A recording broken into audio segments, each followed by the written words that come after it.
بسم اللہ والسلام علی رسول اللہ۔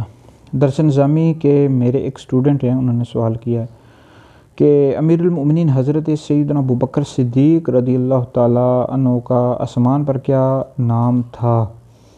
تو حضرت سیدنا ابوبکر صدیق رضی اللہ تعالیٰ عنہ کا آسمان پر نام صدیق تھا، اور یہ خود مولا علی پاک رضی اللہ تعالیٰ عنہ نے بیان کیا ہے۔ تاریخ دمشق میں، دمشق بھی پڑھ سکتے ہیں، دمشق بھی پڑھ سکتے ہیں، تاریخ دمشق میں موجود ہے کہ خود مولا علی پاک رضی اللہ تعالیٰ عنہ فرماتے ہیں کہ اللہ رب العزت نے آسمان سے ابوبکر صدیق رضی اللہ تعالیٰ عنہ کا جو نام ہے صدیق نازل کیا ہے، یہ آسمان سے نازل کیا گیا ہے۔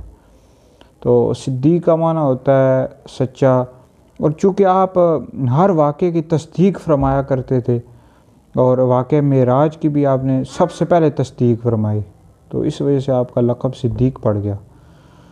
تو بہرحال یہ آپ کا نام مبارک آسمان سے نازل کیا گیا۔